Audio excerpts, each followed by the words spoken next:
Welcome back to the 76 Capital Sports Leadership Show. My name is Wayne Kimmel, managing partner of 76 Capital and host of this podcast. My guest on this episode is Maury Gostfrand. Maury is the executive vice president of the Montag Group.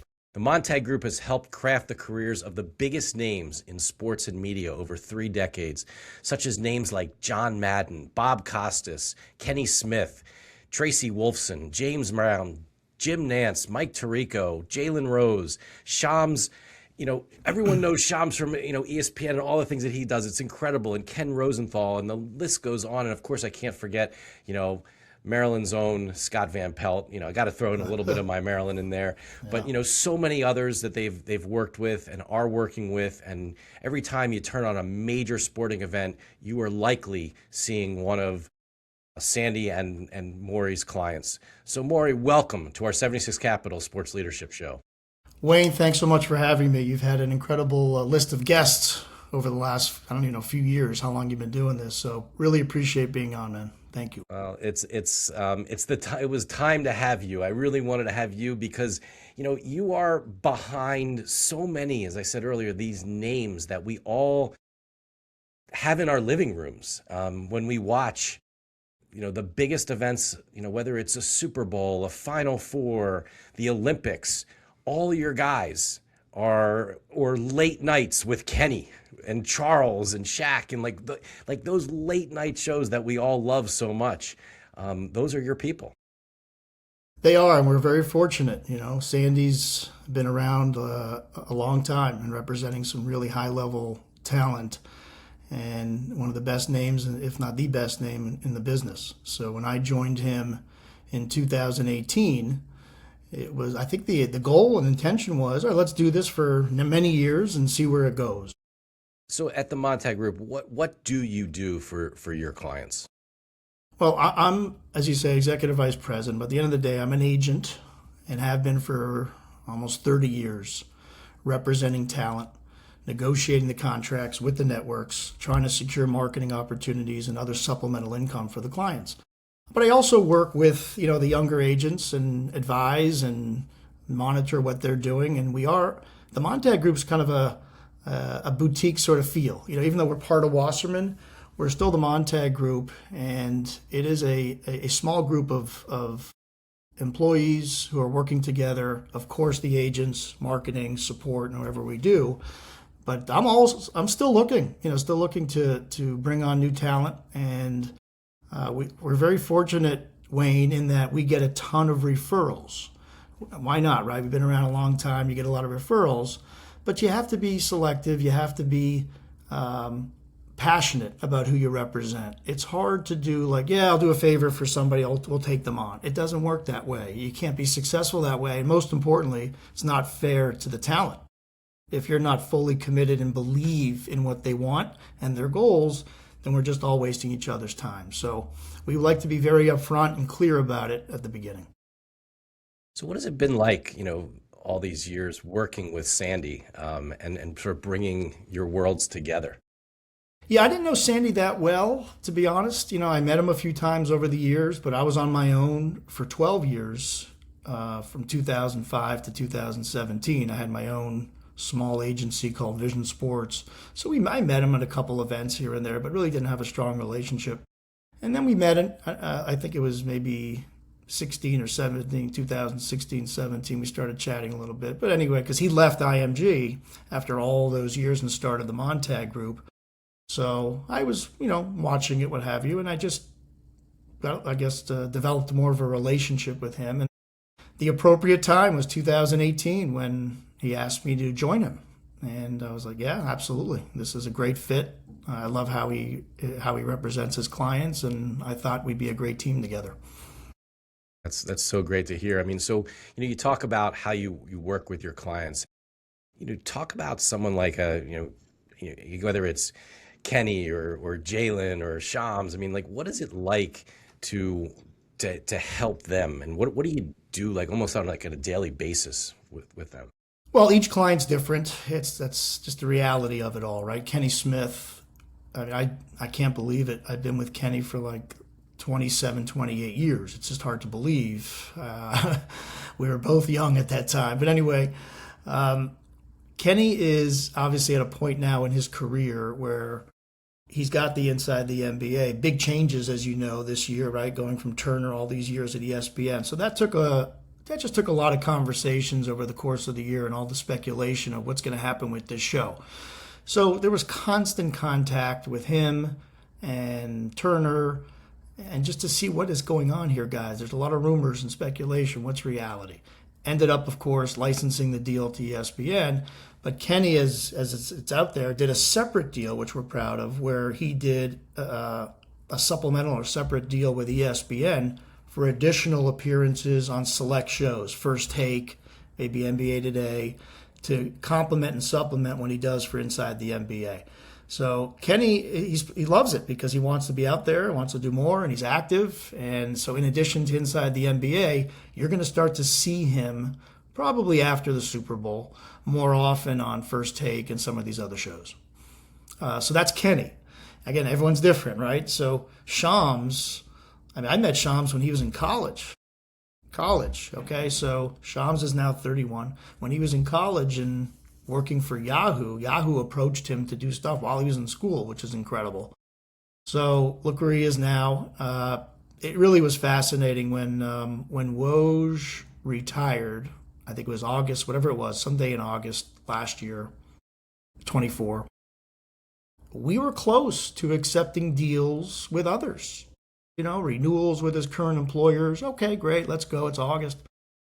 And literally that day, we hear from that Woj retired, and oh boy, let's take a step back for a minute. And of course, like any good agent, you want to hear from, the leader in ESPN and hear what they have to say. Big NBA partner, news 24/7, kind of fits a guy like Shams who has news 24/7. So before we did anything, we reached out to ESPN, and they, thank goodness, had interest. And we got the deal done. So, and he's doing exceptionally well. Incredible. So really, really thriving. So again, every client is different. You can name a client. I'll give you a story in terms of how, they were marketed and how they were represented. But the thing, I guess, Wayne, that I think Sandy and I pride ourselves on is communication. Like, you just got to stay in contact with clients. You can't just send them a text once in a while. You got to pick up the phone and talk to them like the old school. So that's what we're doing, and it's been successful. Going back to Kenny, what it's amazing, like all those years that you've known him. Did you kind of say to him and whisper in his ear that this running to the board, on the show, was that your thing, or was it? No, I won't take credit for the creativity on these shows. No way. That's all the talent. Kenny is extremely creative and fun, and he knows what can get Barkley going and Shaq going. Kenny's got a very creative and like a production sort of mind. He's not just a talent that they tell what to do, go do that. He really, really brings a lot of ideas. A lot of the ideas over the years on Turner that you see, those little clips and segments and fun, came from him. In conjunction with, their, of course, top producers and such. But he has a lot of cool ideas. Running to the board has become, my God, so popular, and so many other ideas over the years. But that's not me. That's them, Kenny. He's the point guard, right? He's the point guard, runs the show.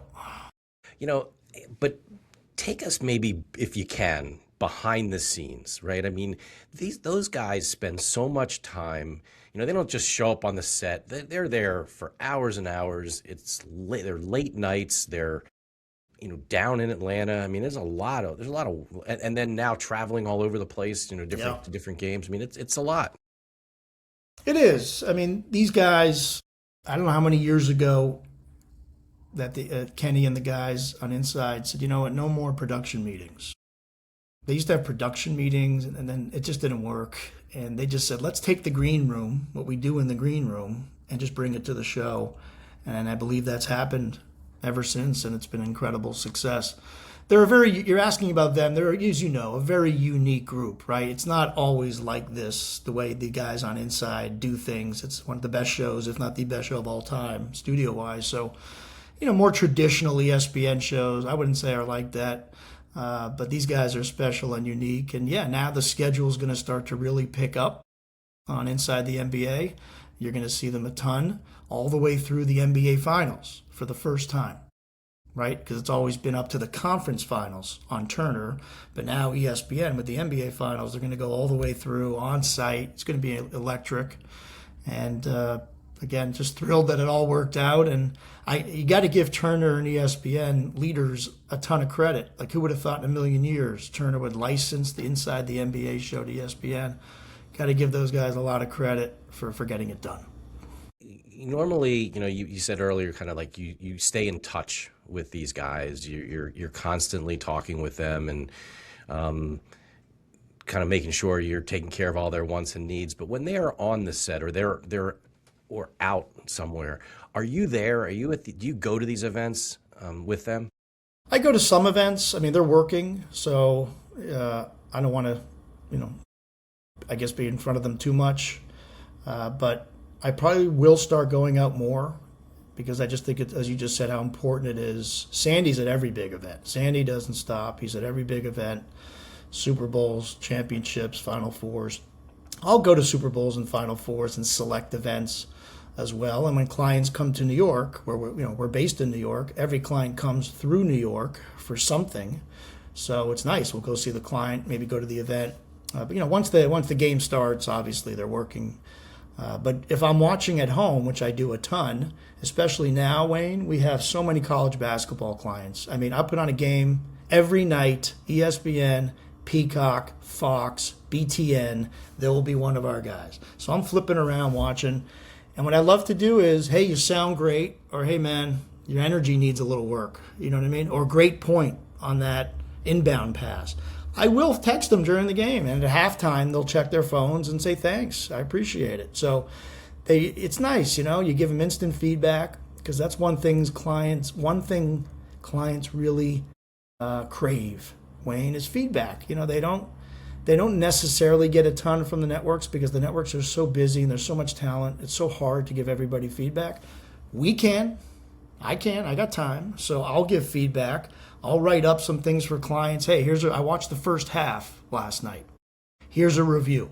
Here are 4 or 5 points that you should do better. In my opinion, have I been on the air to do a game before? No.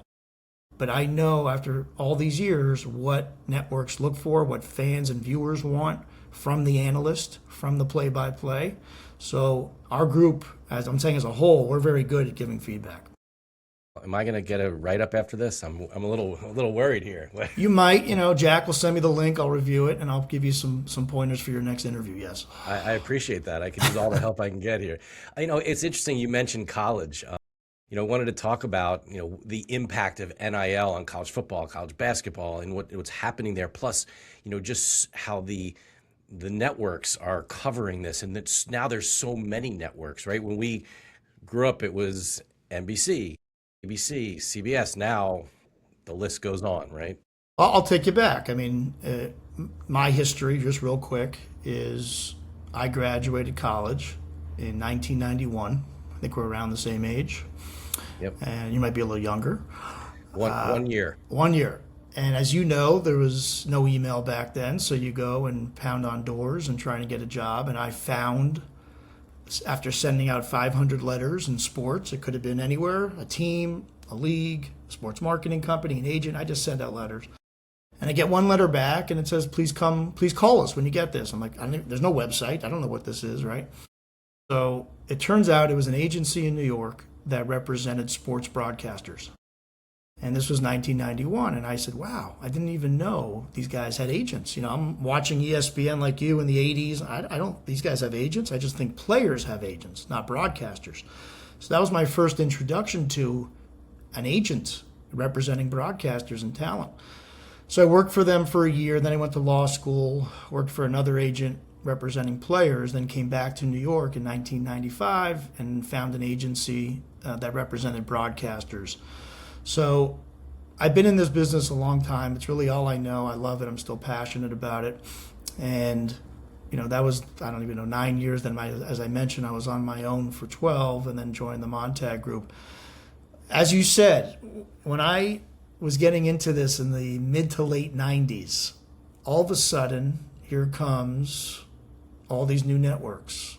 The Golf Channel, Tennis Channel, Big Ten Network, SEC Network, MLB Network, NFL Network, NBA TV. You're like, wow, this is incredible, right? For an agent, they all need what? Talent. And it was just an incredible period when you couldn't stop. You just couldn't find enough talent to fill all these things. That's how crazy it was. And there's so, as you say, so many networks today covering NIL, covering everything under the sun. And that's one of the reasons why I joined Sandy in 18, to be honest. I just couldn't keep up with every digital network, and then of course the streamers of late, but every digital network, every outlet. I needed more of a team and a group. I just couldn't do it myself anymore. So it was a great time to get into the business, and it's still a great time to be in the business because of the streamers and because of everything that's, the sports books. They all have content, and as you know, they're all looking for content. Absolutely. I mean, one of the things I think you've done successfully in your career is work with athletes who have now transitioned to the broadcasting side of it, whether it's an analyst or someone on the sidelines or whatever. I mean, you have some really interesting clients that you've, again, Kenny's you're probably Kenny and a Jalen Rose and a TJ or Kevin Millar. I mean, guys like that. It's amazing to see how you've been able to help get them. And how do you do that? I mean, where someone was a top athlete, and then now all of a sudden they're on the other side of a microphone. It's funny, some of the guys you would think would not have interest in media have interest in media. You're like, oh, that guy's never going to be interested. Well, let's talk to him. Let's see for a minute. But we try, like other agents, to identify players while they're playing. Okay? Don't wait till they're retired. Try and get to them a few years before they retire and establish a relationship. You don't have to wait to retire to do media, as you know. You can do a podcast. You could be a guest during your bye week. You can be a guest on the playoffs. You could be a guest in the off season. There's so many opportunities in a zillion networks for your clients to go on and get some experience.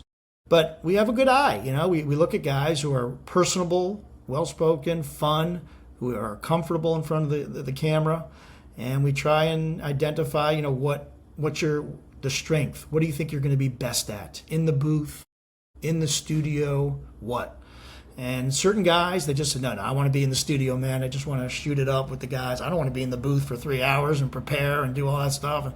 So it depends on the person.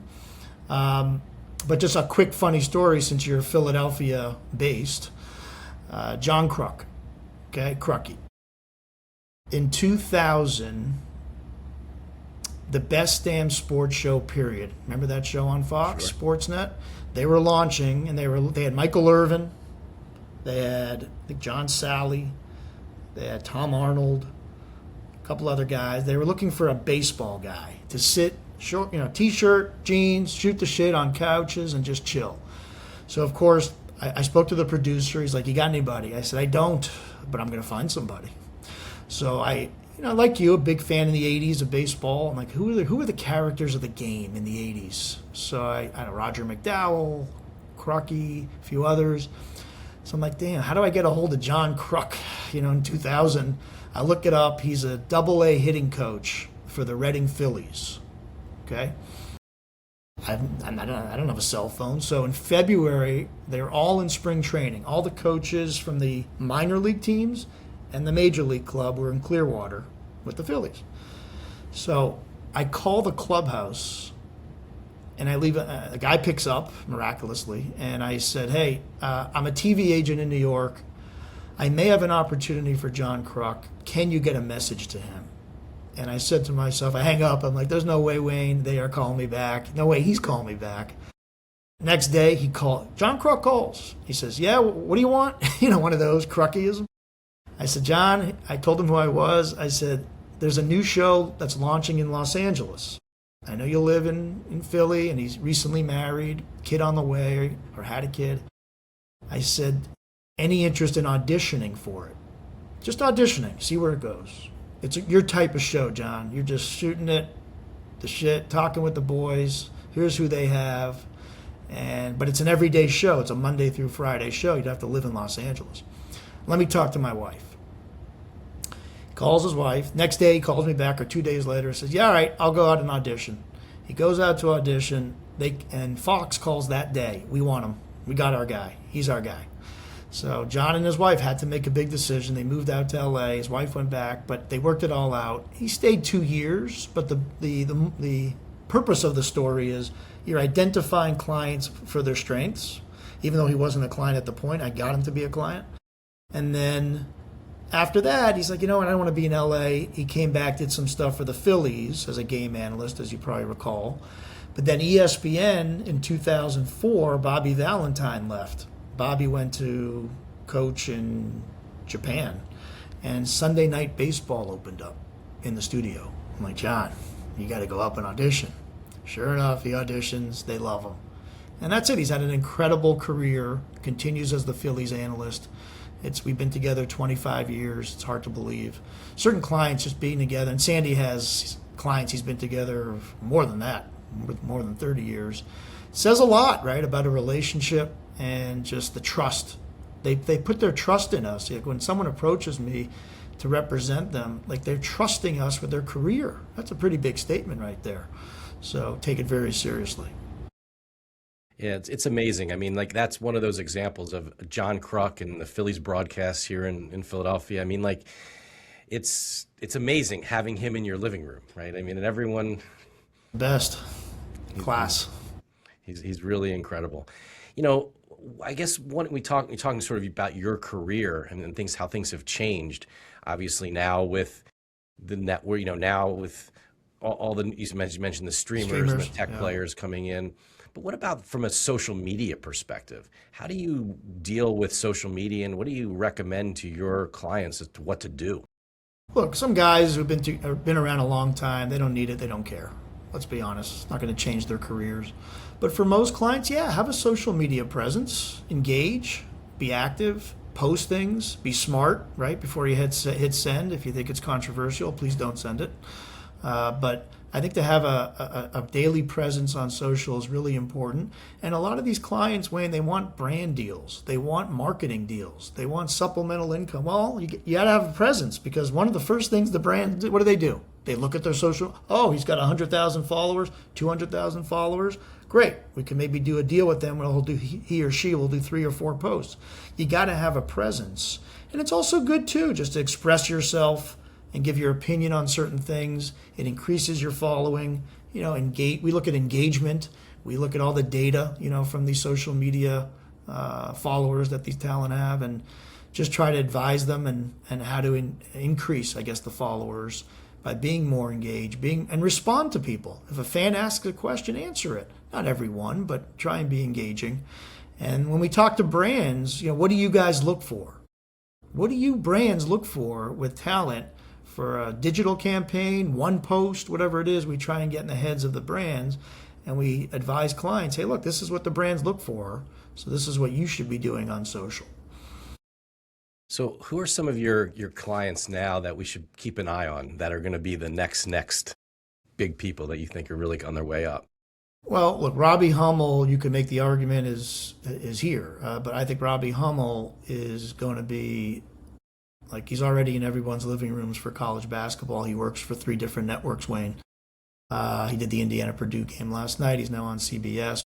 Robbie, quick story, ask about these clients. I think it was, 7 years ago, I was home watching Big Ten Network in March, right before the Big Ten tournament, and here's Robbie Hummel in the studio. I'm like, wow, I remember him. He was a star at Purdue. I didn't know he's retired. I didn't know what he was doing. Well, he was playing overseas. He was playing in various countries overseas. And I got his number. I connected with him. I said, hey, man, if you want to do this, I think you'll be really, really good. Like, honestly, Wayne, I was so impressed with him, and how his presence, his energy, and he just represents college basketball when you look at Robbie Hummel. So Robbie's like, okay, great, let's stay in touch.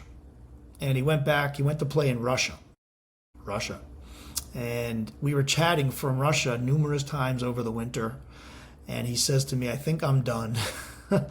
So I think I'm done playing. What do you think the opportunities are for me for college basketball? I said, well, of course, we'll start with the Big Ten Network. You're a Big Ten guy.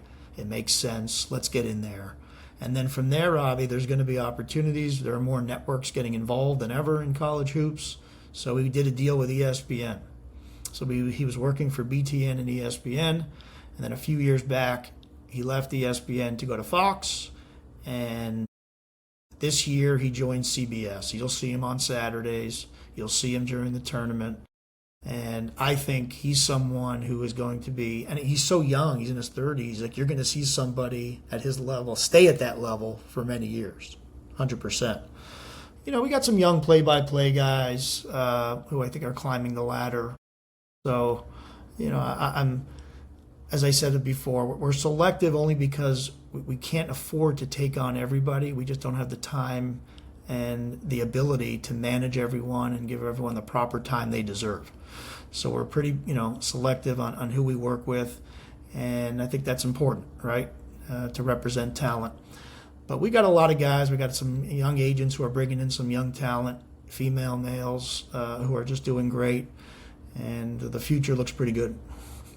When you think about an aspiring broadcaster, and you obviously want to find the next, but what do you say to them when you say, like, not yet, like you're not ready for us yet, but here are a couple things I think you should work on, or what do you say to them?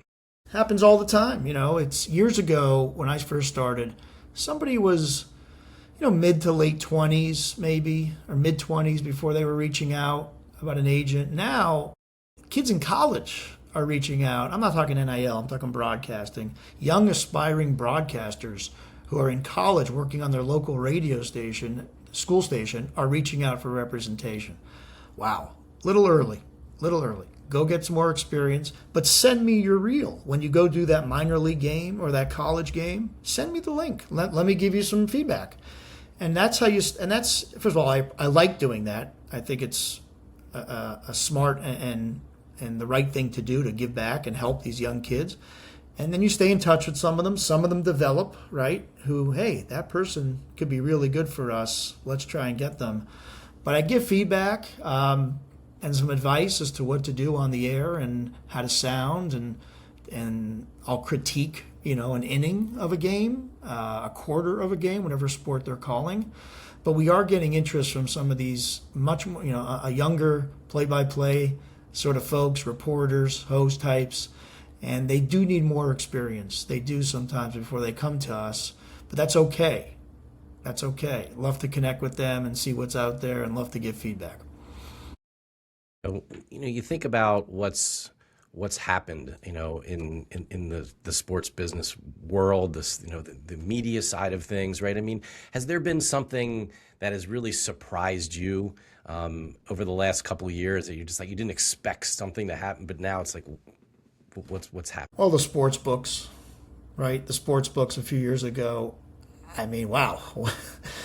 Once they got legalized, it was everywhere. And I guess initially I didn't think, okay, the sports books, that's great. You want to bet on FanDuel or with DraftKings. I didn't know the extent that these sports books would want content. I just, they're going to have their own networks, their own fast channels, their own, of course, YouTube channels.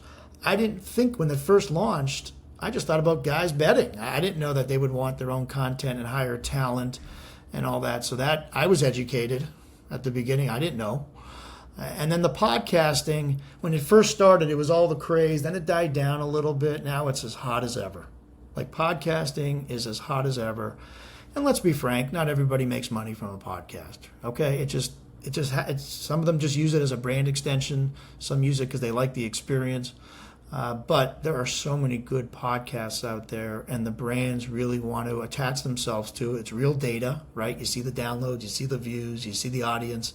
As a brand, you're like, I want that. I want to target that. So I think between the sports books and the podcasting over the last few years, oh man, it's been incredible and great for us and great for talent, right? Just to have another extension of their brand and hone their skills on the interviewing side like we're doing now. A lot of clients have these sort of podcasts, and I wish I could watch them all, man. I wish we had time to watch them all. Well, do you work with them and help them set it up and get them, everything they need to make sure to be successful with that? Yeah, we'll assist. I mean, oftentimes we'll do the deal with a podcast network, So whether it's The Ringer or whether it's, I can't even think of another one right now, but that jumps out. But like Zach Lowe. Zach Lowe is a client with The Ringer, and Zach had his podcast, a very successful podcast with ESPN. They decided to move on, and there was no shortage of interest in Zach Lowe. I mean, I could tell you, Wayne, honestly, 5 to 7 offers for Zach Lowe to take his podcast, to them because of the following he has.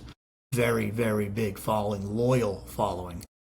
So, but we took some time, man. The ESPN and him ended the relationship in September, but it took some time to really digest and think about what I want to do next. But The Ringer does all that, the setup and all that, the tech stuff. We just did the deal. But there are other clients who just want to get one going, and it's not hard today to just launch a podcast. Just make sure you got a good microphone, good lighting, good camera, and and good guests So that's the extent probably where we go at this point.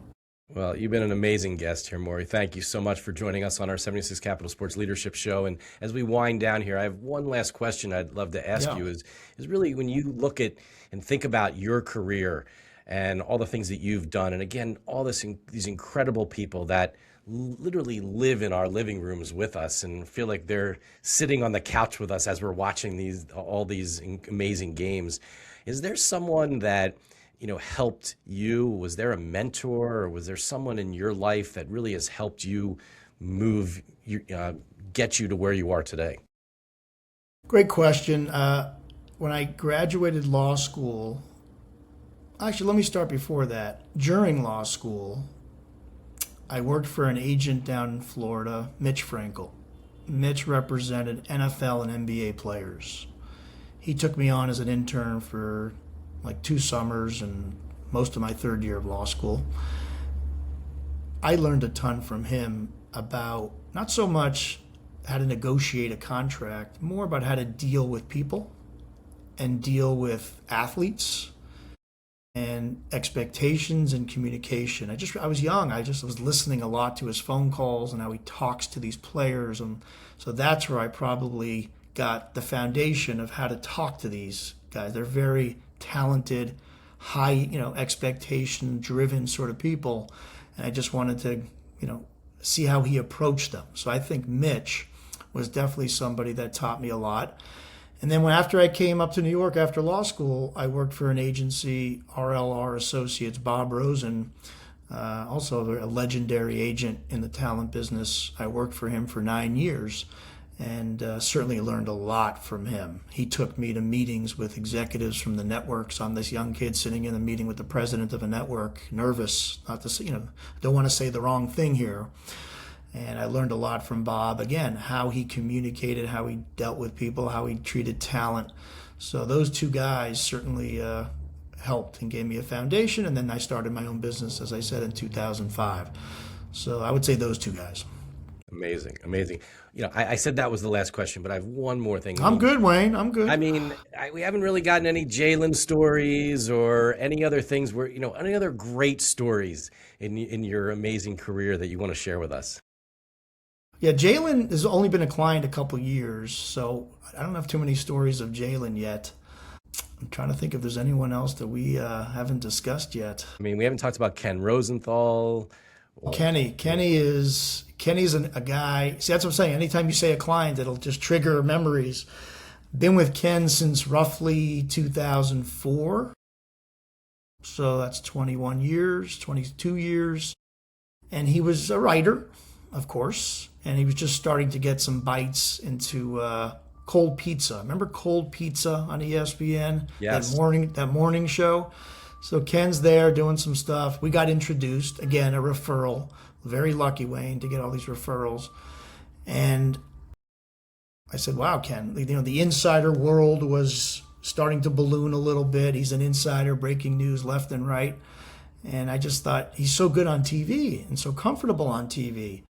And a lot of writers over the years have transitioned to television. I mean, look at Stephen A. A lot of writers have transitioned to television, but some writers aren't so great on TV, right? They're just not, they don't have the energy. Ken Rosenthal is excellent on TV. And I said, let's pursue, let's see what's out there. And sure enough, Fox had interest in him, and he went over there and wrote for them and did some on-air work. They, of course, the MLB partner, and he's been there ever since. And now he's with The Athletic. He's amazing. And he's one of those clients like you're just so happy for, because you know how hard they work. Wayne, he works extremely hard. Like these guys, these insider types, Shams, come on. I mean, that these guys don't sleep, and they've been doing it. Ken's been doing it a long time. Shams, I don't know, 10 years. But I'm always amazed by the insider, how they work, and their work ethic is second to none. So a guy like Ken is very special. Millar, while he was playing, okay, this is a no-brainer, right? This guy's going to be on TV. Look at him and listen to him. He's unreal. So it was a little easier back then, Wayne, a little less competition. I spoke to Kevin, and he said, great, let's work together. It wasn't like 4 other agencies were going after him. It was a little easier back then. Now much more competitive. But we got Millar on the MLB network, and a few years later, they created a great show called Intentional Talk. Great name, great show. So look at him. He's had an incredible career on the air. So everyone's got their own story. But again, as I said from the beginning, just proud and happy to be associated with these guys. It's amazing. I mean, seeing TJ, doing what he's doing with hockey. I mean, again, but a high level player, right? Who then you're able to bring him to the other side. Look, TJ, I started texting him maybe 4 years ago. No response. Nothing. Give me something, man. Nothing. And then someone introduced me to him, and he was obviously going to be done playing because of his back injuries. And he said, all right, let's get together. And luckily, Sandy and I met with him, and we were able to sign him. But that's what you got to do. You got to start relationships sometimes. Let the talent see how dedicated and interested you are. Like the other agencies, we're reaching out to current players now who we think could be good, coaches who might be good, and let them see the commitment and dedication to it. But yeah, TJ, he's got a great gig on ESPN and NBC. He'll be doing the Olympics for NBC in a couple weeks. Incredible. Well, look, thank you so much for taking the time to come in on our show. I'll see you at all the major tentpole events, the Super Bowl, the NBA All-Star, the Final Four. I mean, you name it. I always see you or Sandy or someone from your team there, and keep up the great work. And again, thanks so much for joining us. Thanks. Pleasure. Talk to you soon. On behalf of the entire 76 Capital team, thank you for joining us for this edition of our Sports Leadership Show. Please remember to subscribe to our show on your favorite podcast network or on the 76 Capital website. You can also explore the hundreds of episodes we've produced over the past several years on those same networks. And as always, go out there and make it happen.